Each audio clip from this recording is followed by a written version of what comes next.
ओम साई राम। सुखी, संपन्न और आनंददायी जीवन जीने की राह यानी भगवान श्री साई बाबा का श्री साई सच्चरित, ये पवित्र पावन ग्रंथ। आइए अध्यात्म मार्ग पर चलिए पवार काका के साथ आनंद लेते हैं श्री साई सच्चरित के भावानुवाद का। ओम साई राम।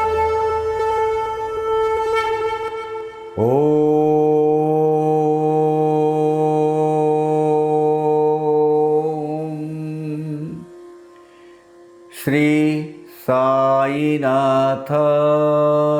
नमः। भावानुवाद श्री साई सच्चरित के इस अभ्यास शाला की श्रृंखला में ओवी 104 अध्याय 5, यहाँ से हम आज का एपिसोड शुरू करते हैं। दीपाराधना की प्रीत अति, करते दीपोत्सव आते दीपावली, चिंदिया बटकर बनाते बाती, जलते दीप मस्जिद में। अब थोड़ा सा इसमें स्पष्ट करना चाहूँगा। बहुत सारे पिक्चरों में, सीरियल में वगैरह ये जो पानी से दीप जलाने की बात है ना, वो दिवाली में कही गई है। ऐसा नहीं है, वो बात अलग टाइम पर हुई है। दीपावली में वो दिखाई गई है, वो उनका अपना एडिशन है, उनका अपना विजन है। बाकी इतिहास अलग कहता है। तो बाबा को दिए जलाने का बहुत शौक था। दीपावली का पर्व आते ही बाबा चिंदियों से बाती बनाते थे और मस्जिद में अनेक दीप प्रज्वलित करते थे और दीपोत्सव मनाते थे। तेल तो वे रोज लाते मुफ्त में, आया कपट पंसारियों के मन में, मिलकर यो रचाया सभी ने, खत्म करे हे किटकिट सदा की। अब क्या हुआ, बाबा रोज तेली बनियों के पास जाकर मुफ्त में तेल मांग कर लाते थे। रोज रोज का ये त्रास हमेशा के लिए मिटाने हेतु सारे तेलीय बनियों ने एकत्रित होकर एक गुप्त योजना बनाई, ऐसा बोल दीजिए आप। ऐसा समझ सकते हैं कि उन्होंने आपस में एक समझौता कर लिया कि बाबा को अभी तेल देने का नहीं, और उसका निर्णय ले लिया। तदनंतर नित्य नियमानुसार से आकर बाबा तेल याचना करते, सारे मना कर देते। आश्चर्यजनक घटना घटी। इनके पश्चात नित्य नियमानुसार बाबा दुकानदारों के पास तेल मांगने गए। सभी तेली बनियों ने तेल देने से इनकार कर दिया, मना कर दिया। तब एक स्मरणीय ऐसी घटना घटित हुई। बाबा ने क्या किया आगे देखिए। बाबा चुपचाप लौट आते, बातियां सुखी ही दीपों में रखते। जो बातियां जो बनाते थे दीपों में सुखी रख दिए। तेल बिना वे क्या करेंगे, देखते तमाशा सारे पंसारी। हम छुपके से बाबा क्या करते, ये सामने तो थी वो मस्जिद माई, और ये तो सब जितने भी ये सामने वाले अभी जो दुकान देख रहे हैं ना शिरडी में, वो तो सब पंसारी के दुकान थे वहाँ। ये जो नंदराम मारवाड़ी की नहीं थी, लेकिन उसके बाजू में जितने भी भाई, उनके भाईचारे में जितने भी लोग थे, उनके आपस में रिश्तेदार में, उनकी यही दुकानें थी, उनका काम। तो बाबा ने क्या किया, जब ये पंसारी देखने लगे अभी ये फकीर क्या करेगा देखते हैं। अब साईं भगवान इस अवसर पर कोई भी प्रतिक्रिया न दिखाते हुए मस्जिद में लौट गए। चिंदिया द्वारा बटी गई वो सुखी बातियां बाबा ने सब दीपकों में डाल दी। दीपक में तेल न देने पर अब बाबा क्या करेंगे ये देखने हेतु, अर्थात बाबा की असमर्थता देखने के लिए गांव के सारे दुकानदार मस्जिद के पास जमा हो गए। मस्जिद के वोटे पर से उठाया टमरेल बाबा ने। तेल थोड़ा ही था उसमें, संध्या दीप भी जल न पाए इतना। शाम के थोड़ा सा एक आधा बूंद तेल वो टमरेल में था, छोटा सा बचा हुआ। तो बाबा ने क्या किया, बाबा मजीद भाई के जो ओटा है, ओटे पर से टमरेल उठा लिया वो तेल का, और तेल में एक दिन की सांझ बाती भी मुश्किल से लगेगी, वो भी भीग नहीं पाएगी, इतना ही तेल शेष था बचा हुआ।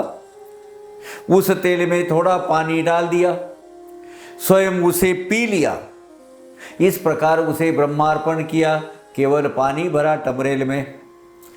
अब बाबा ने उस तेल में थोड़ा पानी डाला और वो मिश्रण बाबा स्वयं ब्रह्मार्पण वस्तु कर दिए।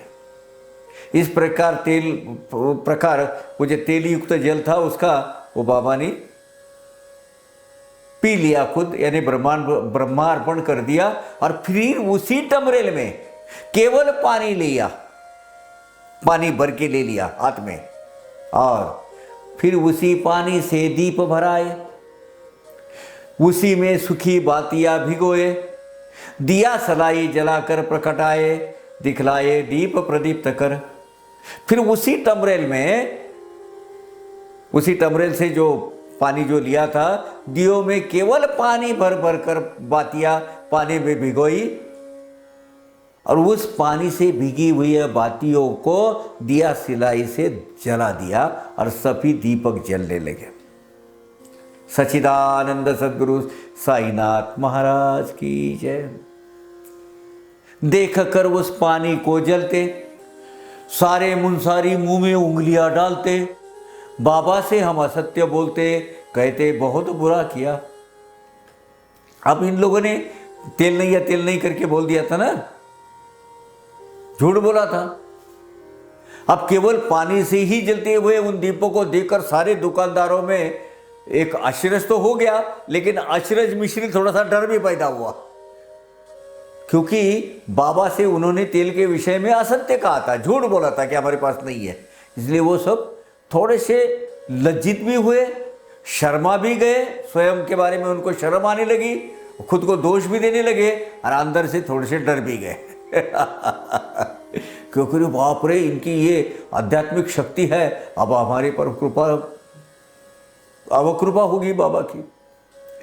तेल न रहते अनुमात्र, जरा से भी तेल नहीं, दीप रहे प्रदीप्त पूरी रात्र, पंसारी साई की कृपा के अपात्र, सर्व लोग कहने लगे। जब किंचित भी तेल न होने के बावजूद संपूर्ण रात्र भर वो दीप प्रज्वलित रहे पानी में से डाले हुए, ये देखकर लोग कहने लगे कि अब तिलिय बनियों की खैर नहीं है, क्योंकि अभी बाबा के अवकृपा के प्राप्त होंगे, क्योंकि उन्होंने ऐसा किया है। बाबा का यह कैसा प्रताप, असत्य भाषण में हुआ पाप, व्यर्थ दिया बाबा को संताप, पश्चाताप हुआ पंसारियों को। तेल के बिना ही रात भर केवल पानी से ही दीप जलते रहे। ये प्रताप देखकर पंसारियों ने कहा कि हमारे हाथों बाबा को त्रास देने का महापाप हो गया है। अभी ऐसा पश्चाताप सभी दुकानदार को तो होने लगा, कुछ लोगों तो थोड़ी घबराहट भी हुई, लेकिन बाबा परब्रह्म साईनाथ है नहीं बाबा के मन में कुछ भी राग ना द्वेष किसी के प्रति, शत्रु या मित्र ना उनका कोई भी, सभी प्राणी एक समान। लेकिन बाबा परम दयालु परम कृपालु वो है, सबके ऊपर वो कभी शत्रुत्व की भावना या राग द्वेष की भावना तो रखने से तो बहुत परे थे। दुकानदारों से राग द्वेष की भावना बाबा के मन में तनिक थी नहीं। बाबा का कोई शत्रु या मित्र भी नहीं था, सभी प्राणी मात्र उनको तो एक समान जैसे लगते थे। तो लेकिन उसके बाद बाबा की ये जो लीला के बाद फिर ये बहुत महान परमात्मा का स्वरूप है, ये सबको समझ में आ गया। करे अब पूर्व अनुसंधान, कुश्ती में हुआ यशस्वी मोहिद्दीन। इससे आगे का चरित्र महिमान ध्यान पूर्वक सुनिए। चलो कथा आगे बढ़ाते हैं। ये उपकथा बीच में आ गई थी इसकी, तेली पंसारियों की। अब पहले जो अपने शुरू कर दी थी कथा ये मोहिद्दीन की, जिसके साथ कुश्ती हो गई थी, वहाँ से अपना फिर से शुरू कर देते हैं। बस अभी उपकथा के पश्चात पहले वर्णन की हुई कुश्ती की कथा को आगे बढ़ाते हैं। और मोहिउद्दीन तांबोली की कुश्ती के यशस्वी होने के बाद, यानी बाबा हार जाने के बाद, बाबा की महिमा ध्यानपूर्वक सुनिए क्या किया उन्होंने। 5 वर्षोपरांत कुश्ती से आया फकीर एक अहमदनगर से, जानते उसे जवाहर अली नाम से आया रहता शिष्य। रहता आज वो शिरडी का तालुका का ठिकाना है, तहसील ठिकाना है। पहले एक बड़ी बाजार पेट रहती थी वो। कभी कोपरगांव के बाद नगर रोड पे सबसे बड़ा जो गांव है वो रहता था, उसे इर्द गिर्द शिरडी के नज़दीक रहता है। शिरडी के नज़दीक एक 5-6 किलोमीटर एक गाँव है, 5 किलोमीटर। अरब तहसील का एक स्थान भी है अभी। ये मोहिउद्दीन तांबोली के साथ हुए कुश्ती के प्रसंग के बाद 5 वर्षों बाद लगभग अहमदनगर से जवाहर अली नामक फकीर अपने शिष्य परिवार सहित रहता गांव में आए। खंडित घर की खुली जगह देख कर पास में ही वीरभद्र का मंदिर, डालता डेरा वो फकीर, वह प्रबल भाग्य का उसका। अब वो एक छोटी सी गिरी हुई खंडित हुई एक खुली जगह थी, पास में वीरभद्र का मंदिर था। अब उसी खुली जगह में वो फकीर वहाँ रहने लगा अपने शिष्यों के साथ में। ये भगू सदाफल नाम का एक था उनका शिष्य हो रहता का, वो भी उनके साथ में था।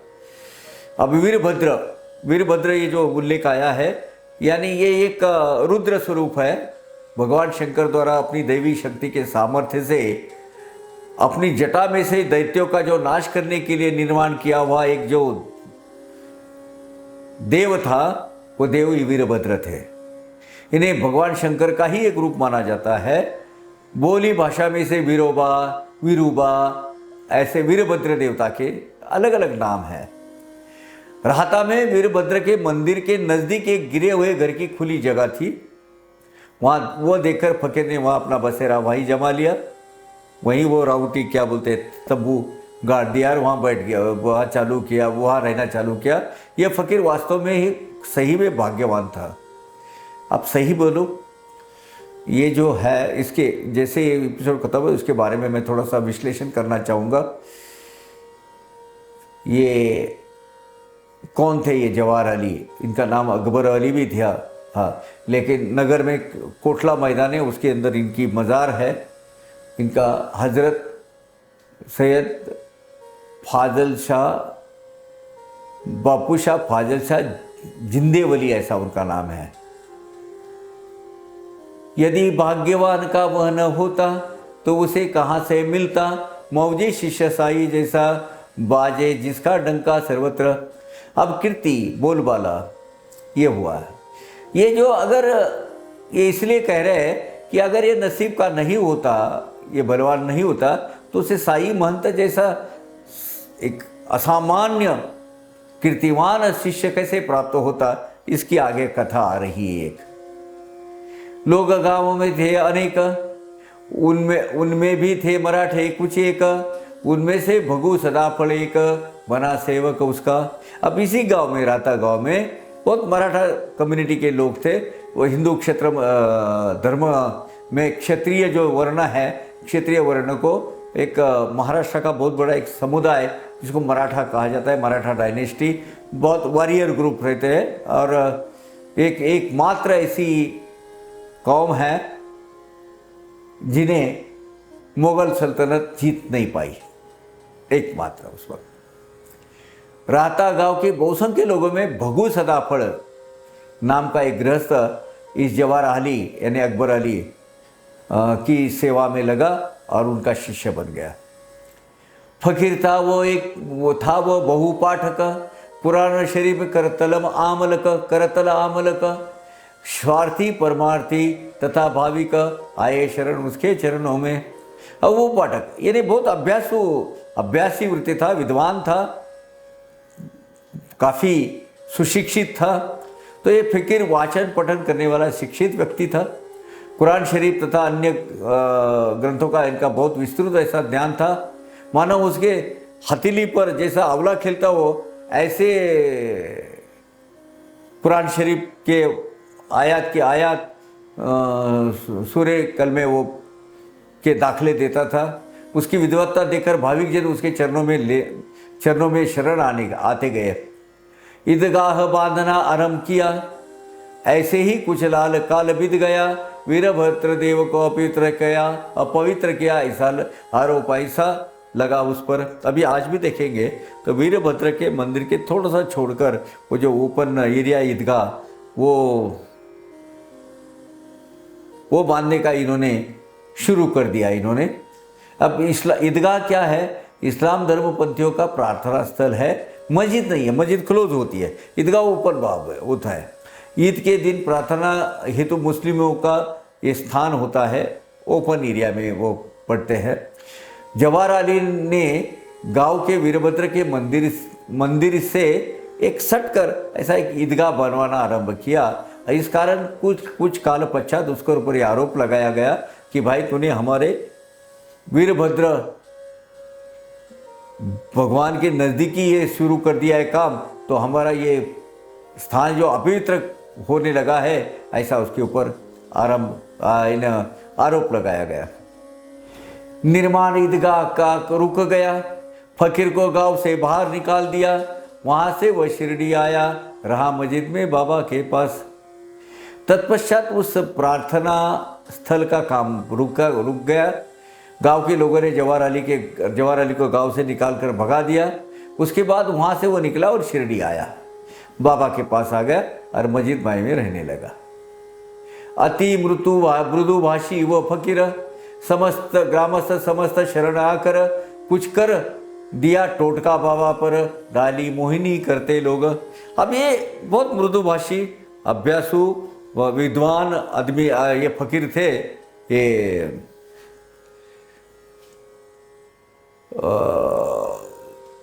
बापू शाह फाजल शाह जिंदेवली इनका मूल नाम है। इनको अकबर अली जवाहर अली नाम कर भी जाना जाता था। अब इनकी वो भाषा, तरीका, बर्ताव, इसकी वजह से समस्त जो ग्रामीण जो ग्रामस्थ है उनको शरण आ गए थे।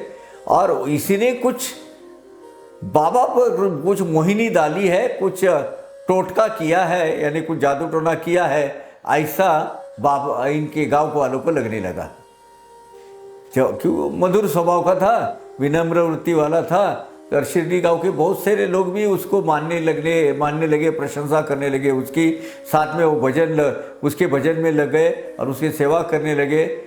उसने बाबा को भी अपना अंकित बना लिया था। बाबा पर उस फकीर ने कुछ जादू टोना कर उन्हें अपने वश में कर लिया है, ऐसा लोगों का कहना था। इनका मूल नाम जैसे मैंने आपको बोला सैयद बापू शाह फाजल शाह जिंदेवली और खुशाल चंद जी जो बाबा के परम भक्त थे, उनके सुपुत्र श्री दौलत राम ने साईं बाबा को अकबर अली के सानिध्य में, यानी ये सैयद बापू शाह जिंदेवली के सानिध्य में नगर में देखा था, अहमदनगर में। 12 इमाम कोट में शाही गेट के पास अहमदनगर में वो रहते थे, आज भी है। जाते जाते आप नगर से होकर जाओगे शिरडी को तो कॉर्नर में कोटला मैदान है, उधर अकबर अली की समाधि है, आप ज़रूर जाना, बहुत अच्छा पावनीय है। इनके पास विलक्षण अद्भुत शक्ति थी एक्चुअली, और वो काफ़ी पहुँचे हुए इंसान थे। अभी अध्याय में अब उस वक्त की परिस्थिति क्या है पता नहीं। साइंस सेंचुरी में उनका जो वर्णन है वह सिंगुलर से उनको वो मतलब संबोधित किया गया है वगैरह। हालांकि एक बहुत आला दर्जे के उच्च कोटि के अवलिया थे ये। फकीर कहे बन जा तू मेरा चेला, स्वभाव बाबा का भी रंगीला। हाँ कहते ही फकीर को संतोष मिला, निकला लेकर बाबा को। अब वो जवाहर अली बाबा है, उन्होंने बाबा को बोला कि तू मेरा शिष्य बन जा। अब बाबा भी थोड़े से रसिक वृत्ति के, करामाती या कुशल या बुद्धिमान अर्थ यहाँ सूचित होता है। तो जवाहर अली ने उनको बोला कि तू साईं तो मेरा चेला बन जा। तो बाबा का मूल स्वभाव थोड़ा सा विस्मयकारी यानी कुशल था, तो बाबा ने स्वीकार कर दिया। स्वीकार करके ही फकीर बहुत आनंदित हुआ और साईं महंत को शिष्य बनाकर अपने साथ वो राहता लेकर चले गया। बाबा सम शिष्य मिलने पर बने गुरु जवाहर अली फकीर। फिर दोनों ने किया विचार, बस्ती करे राहता में। अब साईं भगवान जैसा असामान्य वृत्ति का शिष्य, निष्ठावान शिष्य मिलने पर जवाहर अली को गुरु की पदवी का अभिमान होने लगा। फिर दोनों ने विचार किया कि अब ये राहता गांव में अपना हमें चले जाना चाहिए और हाँ वही हम अपना परमानेंट ठिकान बना देते हैं राहता को। आज हम यहाँ रुक जाते हैं, क्षणिक विश्राम लेते हैं। वो भी 125 हमने ख़त्म की है, अभी 126 से हम फिर से साथ में जुड़े रहेंगे। साईं सच्चरित के अभ्यास वर्ग में, या अभ्यास वर्ग कहेंगे हम इसको, क्योंकि हमें जान लेना है बाबा के बारे में। उनकी पूरी जीवनी जो है, जीवनी पूरी तो साईं सच्चरित में लिखी नहीं है, लेकिन उनकी सीख जगह जगह पर ठूस ठूस कर भरी हुई है, वो हमें सीखना है। एक सुखी संपन्न आयुष्य जीवन बिताने के लिए और जीने के लिए क्या जरूरत है, वो सब उसकी जो सीख है वो हमें यहाँ से मिलती है। उसके लिए जुड़े रहिएगा साईं सच्चरित के इस अभ्यास सत्र में। तब तक के लिए आज्ञा दीजिएगा। ओम साई राम। अवघा रंग एक झाला, अवघा रंग एक झाला, रंगी रंगला श्रीरंग, रंगला श्रीरंग, रंगला श्रीरंग। अवघा रंग एक झाला, अवघा रंग एक झाला।